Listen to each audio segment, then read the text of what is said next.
So it looks like we're getting another 85mm lens for E-mount. Atomos is going to release their firmware update for the A7S III for their Ninja 5 in September, and we finally see the A7S III break a sweat. Stay tuned. Hey, what's going on everybody? It's That One Camera Guy. Thank you again for joining me for these newsroom Roundup videos, these daily videos I've been trying to do. But yeah, we're just talking about some news topics. Again, share your thoughts down below, but let's go ahead and get started with the stories. So the first one up on the radar comes from Sony Alpha rumors. Let's take a look here. Leaked, Sigma will announce a new 85mm f1.4 FE lens with completely new design on August 6th. That's not too far away, folks.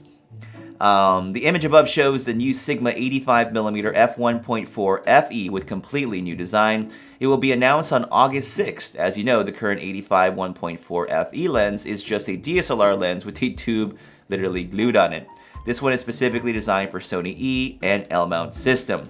Okay, so I recently tested out the Sony 24-70 E mount lens, specifically designed for E mount and L mount. That thing is incredible. So I did a rental for it. I have a video review that will come out soon. I was comparing the Sony G Master, the Tamron 20-75, and that Sigma. And that Sigma was really darn good. That's a quick summary, right? So make sure you're subscribed for that video. It'll come out soon. And I was blown away. Autofocus-wise in photos and videos, I was testing it out with the A9, and the responsiveness of that thing was, it almost seemed like a one-to-one E-mount lens. Like I would not, if you had not told me it was a Sigma lens, I would assume it was like a Sony lens from the get-go. So it was incredible what that lens could do. So now we're gonna see an 85mm lens that is specifically designed for it. And granted, it's gonna be half the weight and half the size of the DSLR version from what it looks like. So that's even better. Now, I have tried the 135 Sigma f1.8. It's like, you know, a really chunky lens that was like an EF mount sort of in a way, like a DSLR lens set up for E mount. It just never performed one-to-one. So I am excited about this lens. When I do get it, I'm probably gonna go ahead and check this lens out and compare it to the 85GM. So make sure you are subscribed. I am gonna do some rentals for it. I'm not gonna buy it. I mean, I've got a little too many lenses already, but I mean, I will test it out the way I like to test the equipment out. But let's go ahead and take a look, honestly, at all of the 85mm lenses that are out there. And let me know down below which 85mm you own, or which one would you personally purchase. So let's take a look at all the 85mm lenses. Here we go. So we got the big daddy right here, the 85GM, $1798 retail from B&H Photo. I don't own this lens. I've tested it out before. It's been a while, but you know, there you go. 85GM, really nice lens there. Then we got the Zeiss bodice. I do own this one. This is retail $1199 or $1019. Sony E-mount has stabilization as a key advantage there. Nice lens, nice lens. And then we have the 85 Sigma. This is a chunky lens. This is a big lens, big boy.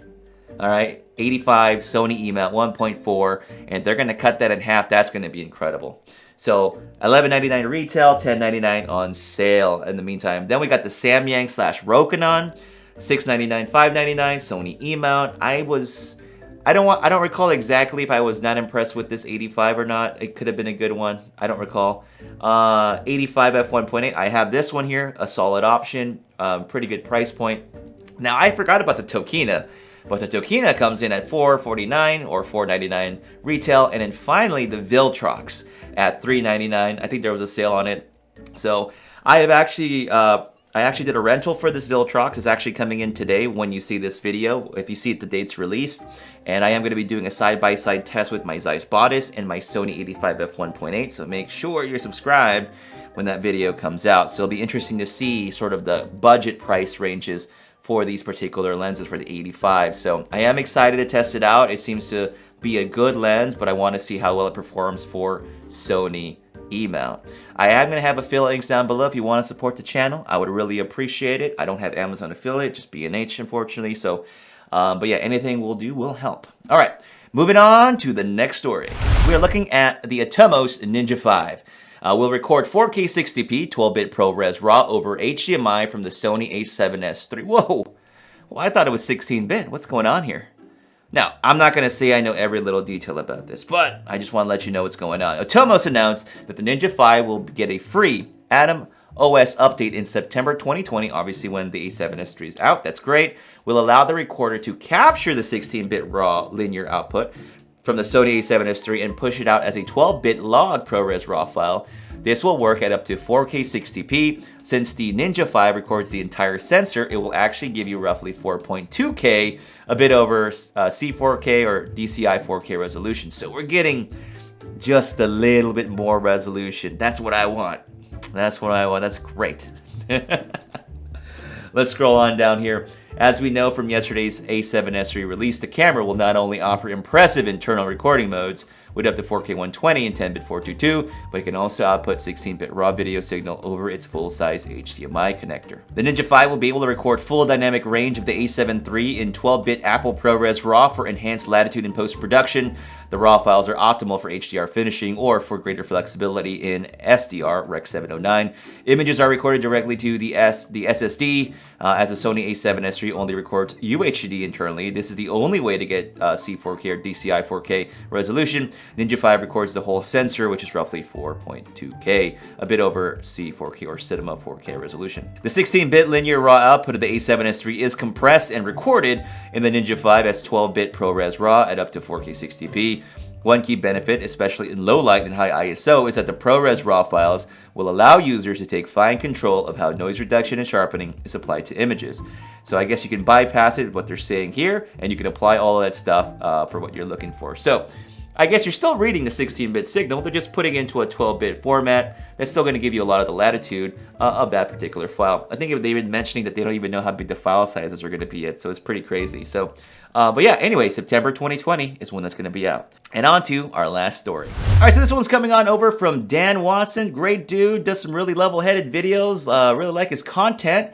He ended up stirring the pot a little bit, maybe not intentionally, but let's go ahead and take a look at it. Okay, so Dan Watson does an overheating test in this whole 20 minutes or so video. It's not a big section of it, and it was really never meant to be the emphasis of it, and he wanted to just kind of showcase a quick test. I'm just gonna kind of summarize it for you. So what ends up happening is he's testing out the Sony camera, he's testing out the Canon EOS R5, he has the Fuji X-T4, I believe, and also I believe the Panasonic S1H. Now the Fuji struggles, I don't think the Panasonic had any issues, but he was testing at 4K 60p. And then what happens is that he does notice that the Sony surface tends to be a little bit warmer, but that could be attested to anything out there. But hold and behold, the Sony overheats at 23 minutes and the Canon EOS R5 overheats at 33 minutes. So let me go ahead and find that little clip for you. Now, none of these cameras have an overheating warning yet. They're all doing extremely well. So S3 was consistently measuring about 5 degrees hotter than the Canon and about 10 to 20 more than the Panasonic, which does have active fans and cooling, so that's kind of to be expected on that one. However, the Sony actually gave up on me at about 23 minutes in, which was a little low, and the R5 made it to 33 minutes. What ended up happening here was that folks were asking questions about, did he have the extended temperature on? Because here's the thing, up until this point, we all assumed already, based on what we've seen, that the A7S III was quite literally invincible compared to the EOS R5. There was a test that Jared Polin did where he had, I think, the EOS R5, the A7S III, and the Nikon Z6 or Z7. And the EOS R5 overheated, I think, about 30 minutes and never recovered. Whereas the A7S III, I think they were recording either at 30p or so, never had any issues throughout the entire time. So, you know, you're trying to kind of wrap your head around like, oh my God, this is weird. So the EOS R5 indoors overheated at 4K 30, and the A7S III kept going like a champ. But now we're outdoors, and now the EOS R5 is doing better, and then the Sony is the one struggling. So we do find out that he didn't activate the extended temperature option, so he redoes the test. Now I'm gonna have the videos linked down below, but I'm just gonna summarize what happens when he tests it the second time. He finds that the A7S III gets all the way up to about 27 minutes until he sees the overheating indicator come on. And then at 29 minutes, the camera overheats completely and shuts down. Whereas the Canon makes it all the way to 39 minutes, and he's testing it at 4K 60p.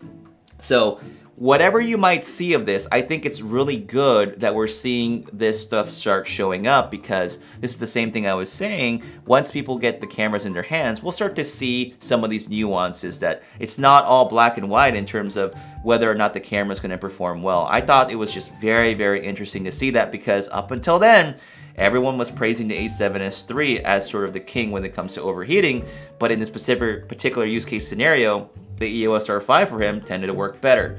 So it's going to be very interesting. I mean, the camera is pre-production. I don't think he mentions that, but I'm assuming because it's pre-production. So we're not going to see a full-fledged A7S III until late September. But EOS R5s are starting to roll out, so it's going to be interesting. I've also have set up a rental for the EOS R5. I'm going to be testing it out myself, and I'm going to be testing it out with overheating compared to the Sony bodies that I do have. So make sure you subscribe for that when I get that in. I don't know. Let me know your thoughts about all of this that's happening with this whole situation. I think it's really good that there's other tests going on. It does suck that, you know, obviously only so many few people have access to both the A7S III and EOS R5. I would love to see more variations of tests, maybe an umbrella over the two camera bodies in hot and humid weather. Is that going to change the battle? It's just that, you know, I'm just never going to get anything early. I mean, let's put it this way at this point in time. So, but anyway, that's going to do it for me, folks. If you guys enjoy this content, make sure you smash that like button. I really, really appreciate it. And check out my affiliate links down below. I would appreciate that too. And I will catch you in the next video. Peace.